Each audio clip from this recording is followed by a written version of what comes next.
2026, l'année des grands changements pour la microcrèche. On va voir aujourd'hui, eh bien, justement, ce qui va évoluer pour les microcrèches. Mon nom est Armel Aminci. J'ai eu l'incroyable privilège de monter de 0 à plus de 150 établissements. À l'époque, j'ai démarré en 2009. C'était à la naissance de ma fille, quand j'étais en galère de mode de garde, comme beaucoup de parents. Et les choses ont bien évolué depuis. Et aujourd'hui, on va voir en particulier pour 2026 les 26 changements qui changent tout pour les microcrèches. Alors, de façon extrêmement concrète, en fait, d'où est-ce qu'on part? Qu'est-ce qui se passe? Pour quelles raisons est-ce que on a une année charnière comme ça en termes de changement? En fait, ce qui se passe concrètement, c'est que en 2020-2021, il y a une petite fille qui est décédée dans une crèche à Lyon. Vous avez probablement dû en entendre parler. Et donc, à la suite de cet événement, il y a eu tout un tas, il y a eu pas mal de remises en question, il y a eu beaucoup d'enquêtes qui ont eu lieu, notamment des enquêtes de la part de l'IGAS, vous savez, l'inspection générale des affaires sociales, etc., etc. Et tout ça aboutit à un contexte dans lequel la volonté du législateur, c'est que les pratiques qui étaient jusque-là acceptées deviennent désormais des non-conformités. Vous voyez, c'est-à-dire qu'on veut vraiment structurer le fonctionnement parce que voilà, ça dépendait d'une PMI à l'autre, etc., etc. Et l'objectif des utilisateurs, c'est d'aller vers quelque chose de beaucoup plus cadré, beaucoup plus systématisé, beaucoup plus uniforme et beaucoup plus homogène sur l'ensemble du territoire. Donc, les contrôles se basent moins sur l'intention. Désormais, ça va être un sujet de preuve. La qualité d'accueil, ce n'est plus juste voilà, des échanges oraux. Désormais, tout va être vraiment tracé. Vous voyez, le décret dit justement qu'il vise à, voilà, l'idée c'est de renforcer la qualité d'accueil au sein des établissements, mais de manière objectivable. Vous voyez, ce n'est plus simplement de la déclaration, des choses comme ça. Et ça, c'est le gros changement qui arrive, c'est que la tolérance n'est plus un modèle. Là où justement on pouvait s'arranger avec des PMI, on avait, voilà, à partir du moment où on avait compris comment fonctionnait finalement le représentant de la PMI sur son territoire, bah voilà, on arrivait à faire quelque chose qui convienne à ses attentes. Mais là, désormais, l'objectif est de définir un cadre global pour tous les établissements de France et que le fonctionnement soit rigoureusement le même et que ce fonctionnement soit objectivable. Alors, ce qui se joue concrètement pour les gestionnaires, ça va avoir un impact sur les coûts fixes, que ce soit en termes de RH, etc., etc. Il y aura moins de marge d'improvisation dans l'organisation au quotidien, plus de temps passé sur le pilotage, moins sur l'opérationnel brut. Et là-dessus, justement, l'idée de la réglementation, c'est de dire, voilà, en matière de qualification, de direction, etc., on veut sécuriser le fonctionnement des établissements. Le métier, en réalité, ne devient pas plus compliqué nécessairement, il devient plus exigeant. En fait, cette exigence va se convertir en complexité pour tous les gestionnaires qui n'ont pas de système en place. C'est ça qui est vraiment critique. C'est de dire quel est le système, quel est le dispositif que vous avez en place pour pouvoir garantir et un peu processiser la qualité dans votre établissement. Si vous en avez un, eh bien, ça va fonctionner. Si vous n'en avez pas, ça va être très compliqué. On est d'accord. Alors, premier changement, c'est l'entrée en vigueur au 1er septembre 2026. C'est-à-dire que on verra plus tard, voilà, tout ce qui était repoussé, etc., c'est terminé. Toutes les non-conformités vont devenir opposables. Les PMI appliquent désormais les règles sans tolérance transitoire à partir du 1er septembre. Il faut savoir que la loi, elle est tombée depuis 2025. Donc, on a laissé, le législateur considère qu'il a laissé du temps aux exploitants, aux gestionnaires pour pouvoir s'adapter. 1er septembre 26, tout devient désormais, voilà, désormais entre en vigueur, quoi. Donc, toutes les dispositions transitoires cessent de produire leurs effets au 31 août 26. 1er septembre, c'est parti. 2026, c'est pas une échéance, c'est un coup près pour les microcrèches. C'est vraiment un coup près. Il faut être prêt avant. Ce qui veut dire, et c'est très important, qu'il faut anticiper les changements parce que vous n'allez pas switcher on-off en voilà, comme ça, du jour au lendemain ou en quelques semaines. Là, on parle d'humain dans ces établissements. Si vous n'avez pas anticipé, ça va être extrêmement difficile pour la crèche. Le deuxième changement qui va arriver en 2026 pour les microcrèches, c'est que la qualité d'accueil devient opposable. En clair, en fait, une crèche peut être mise en demeure pour défaut de qualité, alors qu'avant, c'était c'était un commentaire de la PMI et la PMI allait mettre de la pression pour ça. Mais désormais, ça devient un élément qui peut remettre en question directement l'agrément, de manière réglementaire. Ce qui était plus un sujet d'appréciation de la part des PMI. les observations des PMI deviennent juridiquement exploitables. Donc ça, c'est vraiment une évolution sur 2026, alors qu'avant, c'était plutôt voilà, du registre de la négociation, etc. Là, ça devient vraiment des pièces juridiques versées au dossier. La pédagogie, l'encadrement, la continuité sont objectivées et évaluées. Et là, vous voyez, la réglementation dit voilà, la qualité de l'accueil s'apprécie notamment au regard des qualifications de l'encadrement de l'organisation. Voilà, on a vraiment une avancée dans cette direction. La qualité n'est plus un discours. Désormais, la qualité est une véritable obligation. OK? Troisième changement, la fin des dérogations propres aux micro-crèches. C'est-à-dire que les modèles qui jusque-là étaient viables deviennent désormais non conformes. C'est-à-dire que lorsqu'on pouvait trouver, la PMI connaissait le fonctionnement d'un établissement et que même si certains éléments n'étaient pas forcément dans les clous, étaient d'accord là-dessus, désormais ça ne marche plus. Désormais, ça va être des non-conformités qu'elles seront tenues de consigner au procès verbal de leur visite. Les effectifs minimums se rapprochent des crèches classiques et le petit format ne protège plus. OK? Donc, et là-dessus, les règles, le texte dit les règles applicables aux micro-crèches convergent vers celles des autres établissements d'accueil du jeune enfant. Micro-crèche ne veut plus dire micro-exigence à partir du 1er septembre 2026. Quatrième changement, c'est que l'alignement sur les EAJE classiques rentre en vigueur au 1er septembre 26. Même logique d'encadrement, même niveau d'exigence de la direction, même niveau des responsabilités juridiques. Les modalités d'encadrement sont appréciées selon les critères communs à l'ensemble des EAJE. Donc, on a vraiment une convergence forte à partir du 1er septembre 26. La même activité donne désormais lieu aux mêmes responsabilités. Changement numéro 5, organisation administrative obligatoire. C'est-à-dire que, en fait, concrètement, les procédures deviennent écrites. Les plannings, les remplacements, les urgences, on est vraiment dans le fonctionnement qu'on attend de n'importe quel établissement d'accueil du jeune enfant. Les dossiers doivent être à jour en cas de contrôle et il n'y a plus de fonctionnement voilà, à la tête gestionnaire. Une fois de plus,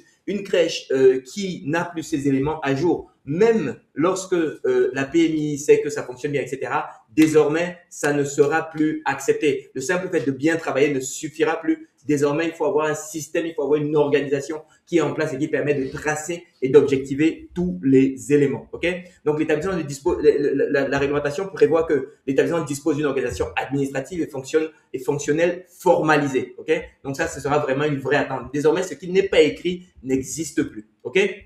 Sixième changement, la gouvernance doit devenir renforcée au niveau du gestionnaire. En clair, le gestionnaire est directement exposé en cas de manquement. Le gestionnaire, son nom est porté sur l'agrément d'ouverture de la structure et désormais, ce nom porté sur l'agrément va porter également une responsabilité extrêmement forte. La délégation verbale ne protège plus, les décisions doivent être traçables et le texte dit le gestionnaire est responsable du fonctionnement de l'établissement. Et avec tout l'arsenal juridique qu'il y a autour, ça fait vraiment que l'objectif, c'est vraiment de mettre le gestionnaire en responsabilité. Être propriétaire sans piloter va devenir quelque chose de dangereux. Lorsqu'on est investisseur et que si on est investisseur et que son nom est porté sur l'agrément, mais qu'on ne sait pas ce qui se passe au quotidien, là, il y a un vrai risque en termes de responsabilité. Changement numéro 7, c'est que la suppression de la fonction de référent technique.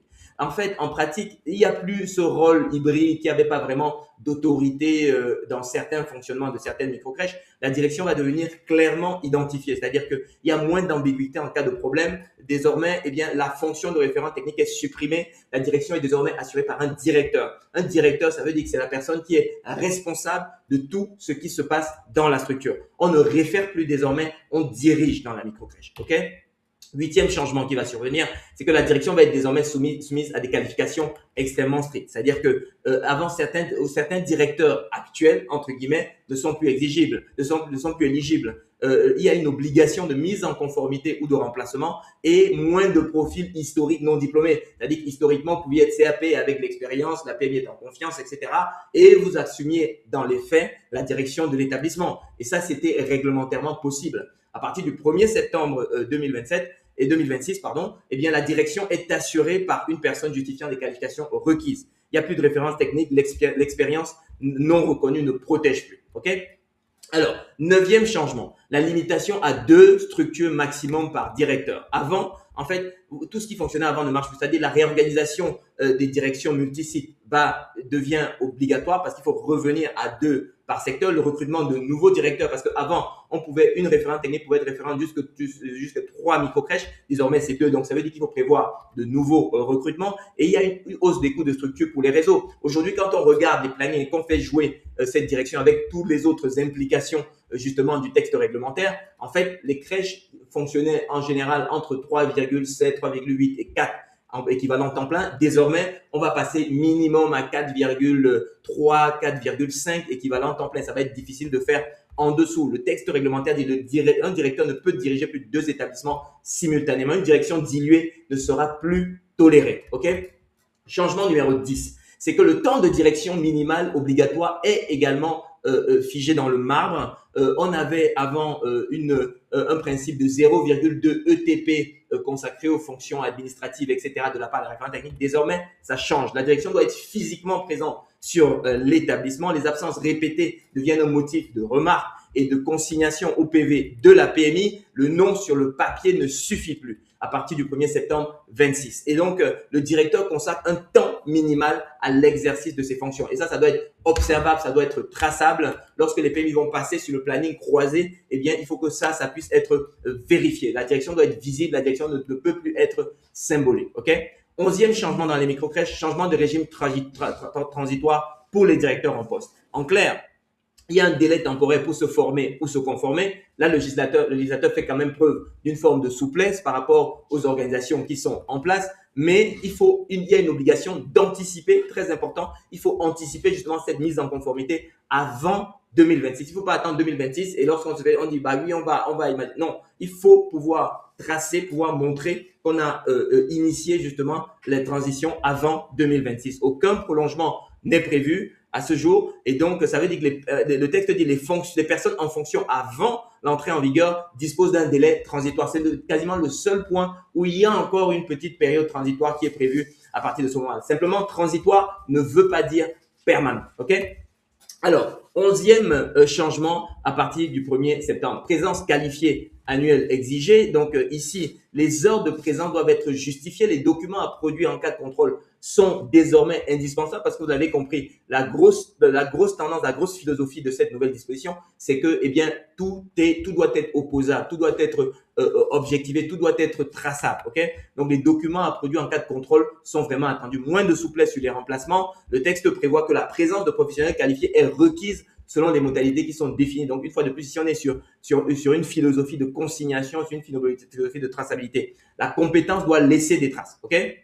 Alors, changement numéro 13 à partir du 1er septembre 2026, c'est que le diplômé d'État est désormais obligatoire dans chaque microcrèche. En clair, le recrutement doit être obligatoire ou la réorganisation des équipes pour s'assurer qu'il y a des diplômés d'État dans chaque microcrèche. Qu'il y a un diplômé d'État dans chaque microcrèche. Impossible de fonctionner uniquement avec les CAP, ça ne suffit plus. Le risque qui est immédiat en cas d'absence et le texte prévoit que chaque établissement comprend au moins un professionnel diplômé d'État. OK?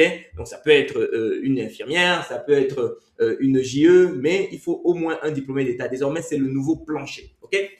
Changement numéro 14. 50% du personnel diplômé d'État dans les effectifs auprès des enfants. En clair, il faut organiser, anticiper une recomposition complète de certaines équipes.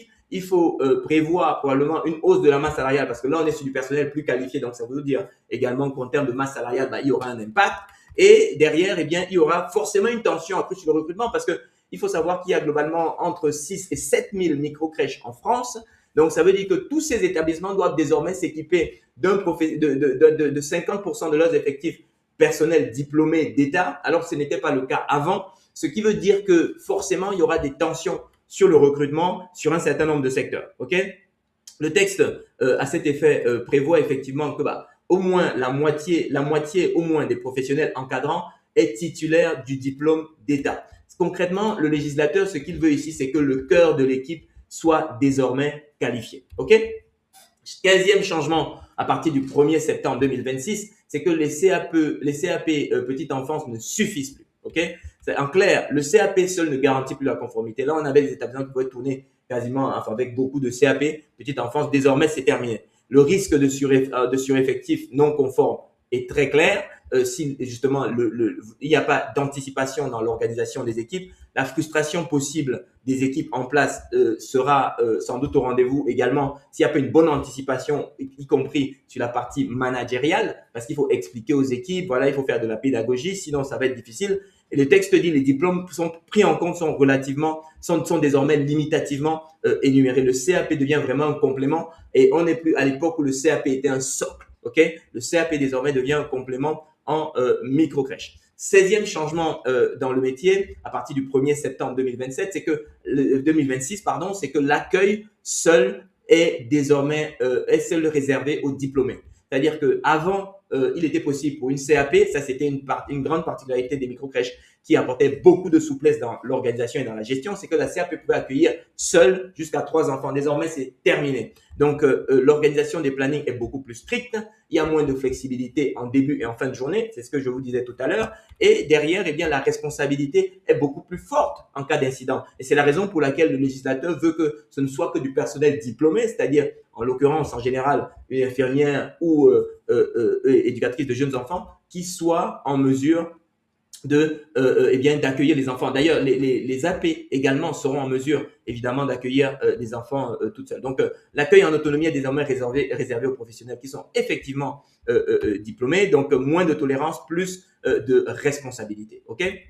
Alors, changement numéro 17. OK? Création du titre intervenant éducatif petite enfance. Pourquoi ils ont créé ce titre? En fait, l'idée, c'est d'avoir un nouveau profil qui soit possible au sein des équipes, mais son périmètre d'action va être beaucoup plus limité. Alors, ça ne remplace pas le diplôme d'État, mais en fait, le cadre réglementaire dit un titre intermédiaire créé pour l'accompagnement éducatif. L'objectif ici, c'est simplement de pouvoir proposer une rustine, mais pas une solution miracle. Pourquoi? Eh bien, parce que le législateur anticipe lui-même le fait que d'un point de vue RH, ce soit beaucoup plus compliqué. Et donc, l'idée était de créer ce statut intermédiaire qui va permettre d'absorber, en tout cas dans une certaine mesure, je pense que ça va pas tout absorber, mais de pouvoir avoir une espèce de rustine pour les tensions qu'il y aura sur les sujets en termes de profils disponibles. Parce qu'il faut savoir que le nombre de micro-crèches a été multiplié par plus de 10 sur les 15 dernières années, mais les organismes de formation du personnel recherché n'a pas été multiplié par plus de 10. Là, on est en train de vouloir que 50% des effectifs soient diplômés, alors que il y a pas donc ça veut dire une augmentation probablement de l'ordre entre 25 et 50% du besoin sur le marché, alors qu'aujourd'hui c'est pas le cas. Donc l'idée du législateur était de trouver un dispositif qui permette de gérer la tension qu'il y aura sur ce temps de passage. Ok? Changement numéro 18, c'est que la VAE est désormais encouragée, mais la VAE va devenir plus exigeante. En clair, les démarches vont être plus longues, donc désormais c'est 12 à 24 mois, là où avant on pouvait le faire globalement en un an globalement, hein, si on y allait de manière active. Là, ce sera un peu plus long, il faut l'anticiper. Le taux d'abandon, on l'anticipe également qui sera élevé. Et ici, ce sera peu adapté aux urgences de conformité. C'est-à-dire qu'en clair, vous voulez démarrer une VAE aujourd'hui pour être en conforme d'ici le 1er septembre 2026, ça va pas suffire. Ça, il faut se le dire. Alors, par contre, ça peut rentrer dans les mesures d'anticipation que vous allez présenter à la PMI pour dire on est en train de se mettre en conformité. OK? Maintenant, sachez-le, c'est que vous avez tout le monde à un compte formation, ou en tout cas la quasi-totalité de la population active. Vous pouvez vous appuyer dessus pour vous faire accompagner pendant votre VAE, pour maximiser vos chances d'arriver à la VAE, de faire réussir votre VAE. Ce que j'ai constaté, c'est que très souvent, les gens sont limités en termes de VAE sur leurs propres croyances. Les professionnels ont tendance à douter sur leur propre capacité à y arriver. Mon conseil est de dire démarrer et regardez ce qui va arriver. Moi, j'ai rarement vu une professionnelle qui a démarré et qui n'y est pas arrivé parce que c'était trop difficile. Parfois, elles n'y arrivent pas pour plein de raisons, parce qu'elles n'ont pas été rigoureuses, parce que ceci, parce que cela, mais simplement parce que le travail en lui-même était à fournir pour obtenir la VAE était difficile. Pour l'instant, j'ai pas trouvé. Donc, le blocage est peut-être celui que vous vous fixez vous-même. OK? Et donc, la réglementation dit la validation des actifs soumises à évaluation par un jury, etc. La VAE n'est plus une solution d'urgence. Voilà, ça va être une solution effectivement transitoire, mais il faut prévoir d'investir l'énergie qui est nécessaire pour y parvenir. 19e changement qui rentre en vigueur au 1er septembre 2026 pour les micro-crèches, la fin définitive des tolérances en août. OK? Donc, toute non-conformité devient sanctionnable, plus de report possible, les décisions rapides seront rapides de la part de la PMI. Voilà, les tolérances cessent à date fixée. que ce soit écrit dans un texte réglementaire, ça vous donne un signal clair de la part du législateur sur ce sujet. Donc, et la conséquence pour vous en tant que gestionnaire, en fait, c'est qu'après 2026, il n'y a plus d'excuses. Et donc, vous avez vraiment l'obligation d'anticiper cette mise en conformité, d'anticiper la mise en place d'un dispositif, d'un système qui permet de sécuriser la conformité de votre établissement et la pérennité de vos agréments. 20e changement qui va rentrer en vigueur au 1er septembre 2026, c'est la pénurie des profils qualifiés qui va évidemment s'aggraver. On l'a déjà évoqué tout à l'heure, mais il y aura des difficultés de recrutement accrues parce qu'on demande d'avoir beaucoup plus de professionnels qualifiés immédiatement dans 6 à 7 000 micro-crèches. Donc, forcément, ça va se bousculer, ça va s'assécher au niveau des profils. OK? La hausse des salaires parce que le personnel est plus qualifié et ce qui va donner un avantage significatif aux structures qui auront anticipé ce changement. OK? Donc, le secteur connaît une tension structurelle sur les professions qualifiées. Ça, vraiment, c'est reconnu par tout le monde, que ce soit la CNAF, que ce soit l'adresse, etc. Donc, le recrutement va devenir un sujet stratégique et, une fois de plus, à anticiper parce que ça va prendre du temps. Ceux qui vont se réveiller plus tard, les gens vont se réveiller plus tard, il y aura plus de profil. Et en fait, ce qu'il faut, c'est que dès les recrutements que vous faites là, dès maintenant, il faut déjà se préparer à être conforme. Il faut le faire dans la perspective des obligations qui sont en vigueur à partir du 1er septembre 2026 parce qu'au 1er septembre, vous n'allez pas recruter, etc., etc. Ça, ce ne sera pas possible d'une part. Et puis d'autre part, de toute façon, tous ceux qui vont recruter plus tard n'auront plus les profils dont ils auront besoin. OK? Donc, très important ici de pouvoir l'anticiper. 21e changement, c'est l'encadrement d'un effectif d'encadrement beaucoup plus strict. En clair, il y a moins de tolérance sur les absences, les ajustements permanents de planning, pression accrue sur les directeurs et la réglementation prévoit que les ratios d'encadrement sont appréciés en effectif réel. Donc, au niveau des plannings croisés, ce sera sur effectif réel, pas juste sur le planning prévisionnel qui était prévu. C'était quels sont les professionnels qui étaient déjà là. Alors, ça s'appliquait déjà au niveau des PMI, sauf que là, ça va devenir uniforme sur tout le territoire et même si l'établissement ne dysfonctionne pas spécialement. OK, la flexibilité opérationnelle recule. Donc, là, il va falloir être prêt également pour ça. 22e changement qui va rentrer en vigueur, ça va être les ETP diplômés minimum par structure. En clair, il y a l'obligation d'un socle RH fixe, un impact direct sur la rentabilité parce que ce socle RH fixe, il va coûter un peu plus cher, c'est ce qu'on évoquait tout à l'heure, et il y aura moins de variabilité possible par rapport justement à la fourchette, à l'enveloppe que vous prévoyez en termes d'ETP diplômés sur la structure. En clair, il y a un équivalent temps plein qualifié qui est requis, la masse salariale va devenir un levier stratégique à gérer correctement. OK? 23e changement, l'hygiène, la sécurité vont être renforcés. En clair, il y a des protocoles écrits qui deviennent obligatoires, les suivis plus fins sur les pratiques, non-conformité plus rapidement relevées. Et donc ici, en fait, les conditions d'hygiène et de sécurité doivent être garanties en permanence. C'est-à-dire que que ce soit sur la surveillance des siestes, la traçabilité, la surveillance de siestes qui manquent, ça, ce sera plus bon. Le pointage au niveau du suivi pour les PA, ça, ce sera plus bon. En office de réchauffage, les fiches de suivi de température, etc., etc. Tout ça, tous les petits manquements deviennent des éléments qui sont portés au dossier et qui vont avoir un impact sur l'agrément, à la fois l'agrément en cours, mais aussi l'agrément de renouvellement. Donc, ça devient à double tranchant. OK? La conformité devient vraiment quotidienne. Ça, d'où vraiment l'importance d'avoir ce système qui permet de garantir la traçabilité des actions qui sont faites et la conformité de l'hygiène et la sécurité. Ensuite, ce qu'il faut savoir, c'est que le 24e changement qui va rentrer en vigueur en 1er septembre 2026, c'est les contrôles qui seront plus fréquents et plus documentés. C'est-à-dire que les dossiers seront régulièrement vérifiés. Ce sera désormais crucial d'être à jour tout le temps et partout. Les dossiers famille, dossiers du personnel, etc.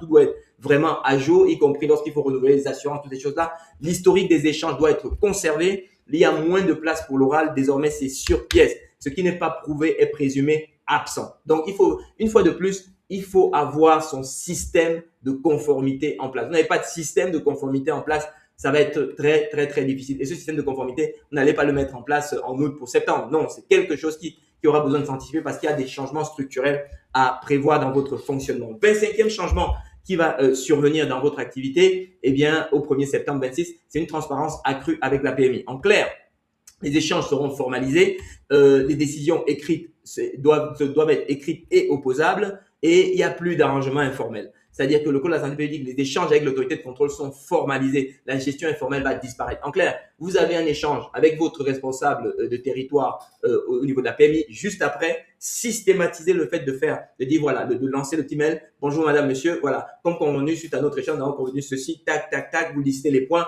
vous envoyez. Désormais, ce n'est que les écrits qui prévaudront, ok? Et pareil, dans toutes les traçabilités, tous les éléments, etc. Voilà, la PMI va attendre de la transparence. On ne met plus les fiches à jour juste avant la visite PMI, etc. La PMI attendra. Celles qui sont plus vous pourrez démontrer de la transparence avec la PMI, plus vous allez constituer une solidité face à ces sujets réglementaires qui vous mettront en position de force, même si demain il survenait un couac dans votre fonctionnement. Ensuite, 26e changement qui va survenir donc dans l'organisation, c'est des sanctions qui vont être plus rapides, plus lourdes et plus graduées. OK?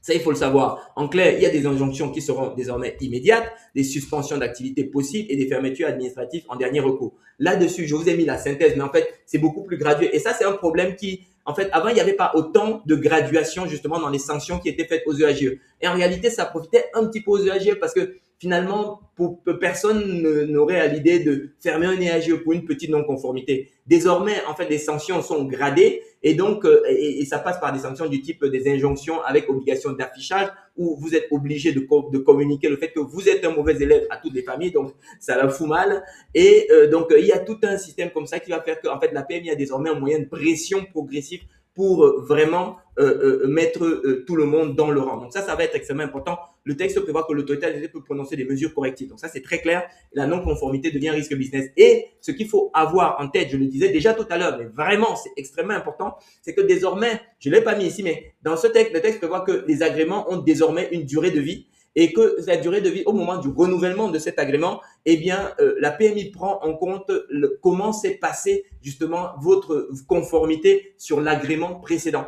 Donc, ce n'est plus, vous n'avez plus le droit d'exploiter une micro-crèche à vie. Désormais, c'est limité dans le temps et vous n'avez aucune certitude sur la possibilité de le renouveler. OK? Donc, une fois de plus, mes chers gestionnaires, mes chers professionnels, c'est extrêmement important d'anticiper ces changements et de se préparer, de se mettre en conformité. 2026 ne tue pas les micro-crèches, elle élimine toutes celles qui n'ont pas de système. La conformité n'est plus un coût, la conformité devient un filtre. Ceux qui n'ont pas de système leur permettant de garantir leur conformité sont en très grande difficulté.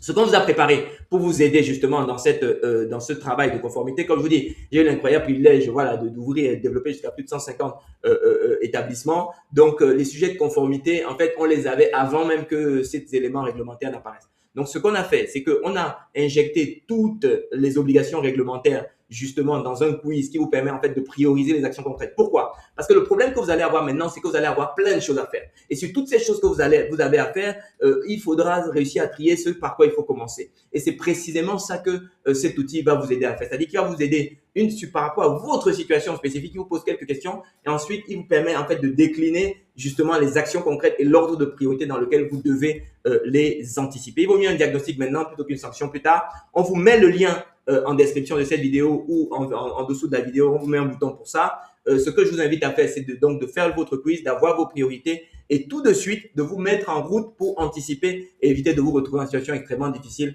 en septembre 2026. Je vous remercie. Je vous souhaite très bon succès dans votre projet, dans votre développement et je vous souhaite surtout une excellente année 2026. Allez, à bientôt. Ciao.